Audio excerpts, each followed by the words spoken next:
Hey friends, BG here, and I have a new camera.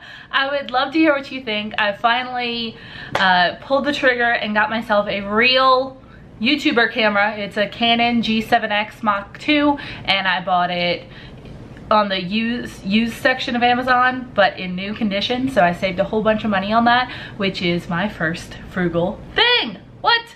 So, and I actually get to read these off of my phone this time, because normally I'd be filming with this, but now I have a real camera. I am so excited. I'm so excited, and I really hope that the footage looks good and you guys enjoy it, because you guys deserve good footage. You've been so supportive of me all these years with just the crappiest equipment, just to call a spade a spade. Okay, so other than that, I got a new vlogging camera, a new YouTube camera, and I got it for about $100 off because I bought it from the used section of Amazon versus the new section, and it was on used, but it was in like new condition. I think they had to list it under the used section because they weren't like a certified dealer or something, but either way I got $100 off and the camera was still shrink wrapped, so I'm not complaining. All right, my next one is that I went to every single ballet class that I signed for. I signed up for 2 months of ballet classes, so 8 Saturdays, and it was $130 to do that, not including the shoes, which were $30 because I needed ballet shoes. But if I missed a class, I would lose that class and I wouldn't be able to make it up. So I just made sure not to miss a class. So every single Saturday for the last 2 months, I got my butt up at 9 a.m. and got myself down to that ballet studio. And it was a really good time. Ballet is something that you really have to get out of your head for. Like, you can't be thinking about other things because the movements are so precise.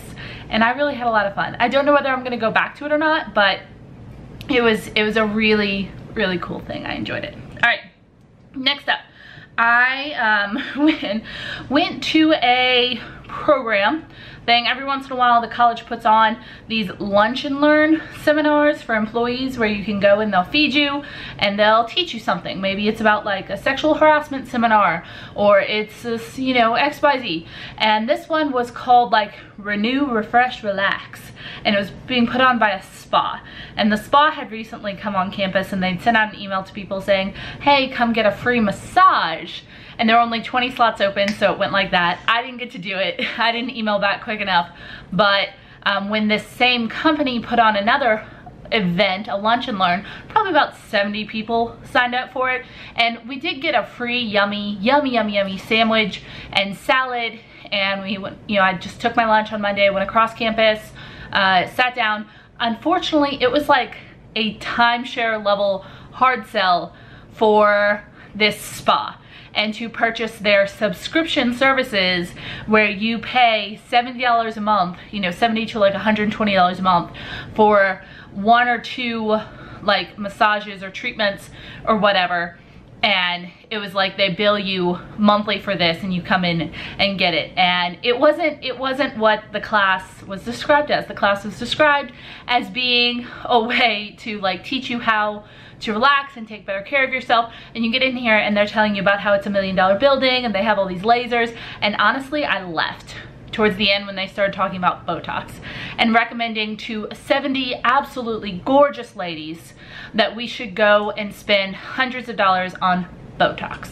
Now here's the thing, I don't have anything horribly against Botox. If you go get Botox and it makes you feel better about yourself, all the more power to you. But for the business that I work at to essentially use us to go put us in a room, pay us with lunch, to hard sell us these spa and salon services, just really felt to me like we were being taken advantage of a little bit. So I emailed the people who put it on about it and they emailed me back, thanks for your input, etc. Honestly, I didn't think it was worth the lunch that I was provided. It was a very yummy sandwich, it was a very yummy salad, but I will not be going to one of those again. Maybe if it's on something else, but I also have no problem getting up and leaving. And I was not the only person to do that. So, all right, so free lunch, but I did have to sit through a presentation. That was not worth the lunch. All right, next up, I went to 2 free fitness classes this week. While I'm being mean about the university, they also offer these amazing programs where they allow us to go take free fitness classes at a local gym. It's a select amount of classes, but the classes that they have are really good, and I've talked about it before. But I went twice to cardio dance this week. I went on Tuesday and on Thursday after work, 100% free to me. I enjoyed both classes so much. I do have blisters on my feet, but it's worth it, because you know what? Gotta sweat to get in shape. Gotta get ugly, get pretty. I really hope nobody quotes me on that. Okay. And last win is I finally got my car registered. I know this is not, and I had a hard time putting this on as a win, but I don't like doing that. It's probably my least favorite chore when I move. I've moved several times over the past few years, and going to the tax office to get your car registered and your car inspected at another place, and then going to the DMV where I had to sit for 3 hours. And they don't even give you a license here in Texas. They give you like a sheet of paper and they say they'll mail you a real license in 2 months. But that was, it was over $200 complete, from like inspection to driver's license fees to car registration fees, everything like that.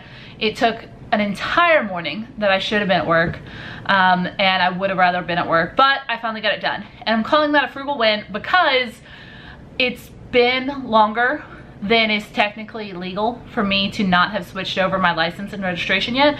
So if I had gotten pulled over and they'd find out somehow that I've been here since April, I could have gotten a ticket.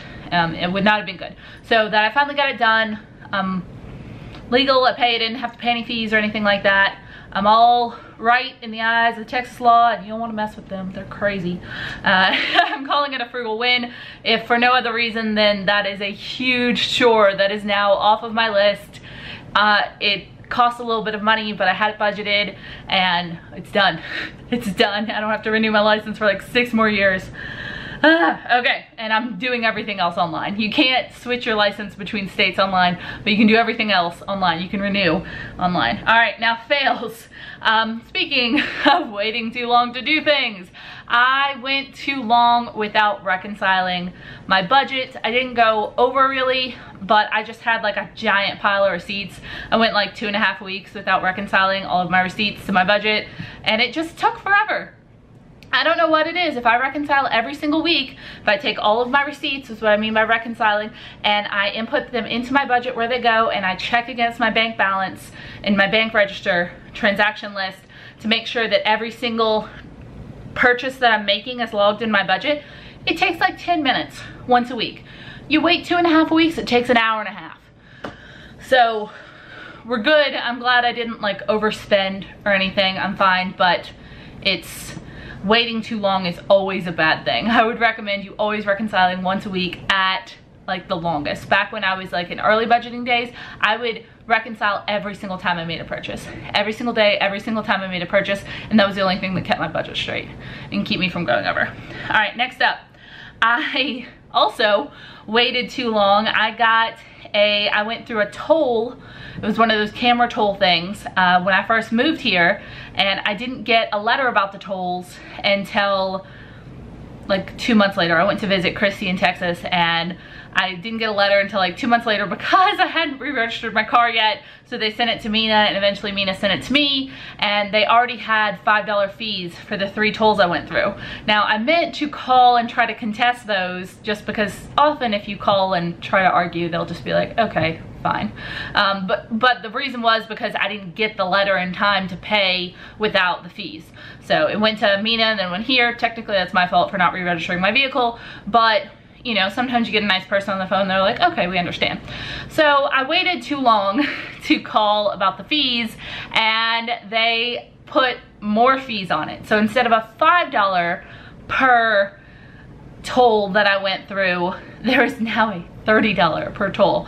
So now I have a $78 bill, and I had to call and ask about that, and they did say, I did get a nice person, and they said if I update my address at the Arkansas DMV online and send them some sort of paperwork saying that, you know, I've now updated it, they'll clear some of those fees for me. But it's still gonna be a giant pain in the butt that would have completely been avoided if I had just paid the original $20 bill versus now a $78 bill. So I feel dumb. And I am definitely considering that a lesson learned, because I've just kind of let things slide here a little bit. You know, I'm out of debt. I'm like, oh, okay, I'll call and fight this battle later. And I don't need to. I need to make it a priority when someone tries to bill me for something to, you know, either pay the bill or argue the bill.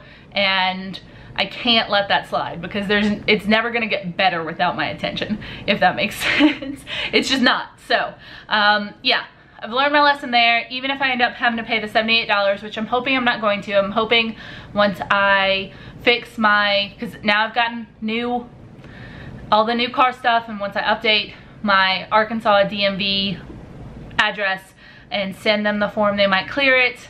Either way, I'm gonna deal with it, and I'm not gonna do it again. I'm gonna be better. Swearing on the internet. Girl Scout, single finger, salute, whatever I need to do, and over the heart. I swear. Alrighty. Okie dokie. And finally, congratulations! I just have one today. Pittman paid off a credit card. Congratulations, Pittman. So please tell me your frugal wins and fails of the week. And have you ever had a situation where you had like a piddly little bill turn into a giant bill just because you didn't take the time to take care of it? I don't think I'll be doing that again. I think I'll have learned my lesson now. So let me know below. And as always, if you have hit a money milestone, I want to hear about it. I want to give you a shout out. I want to party with you, give you your congratulations, especially if you are now part of the debt-free club. Whoop whoop. Cause it's fun over here, unless you forget to manage your bills because you got all excited, full of hubris. Yeah. Anyway, I'll tell Rory bye-bye. Where'd she go? There she is! Rural. You say bye, people? Do you think they like the new camera? Do you like the new camera?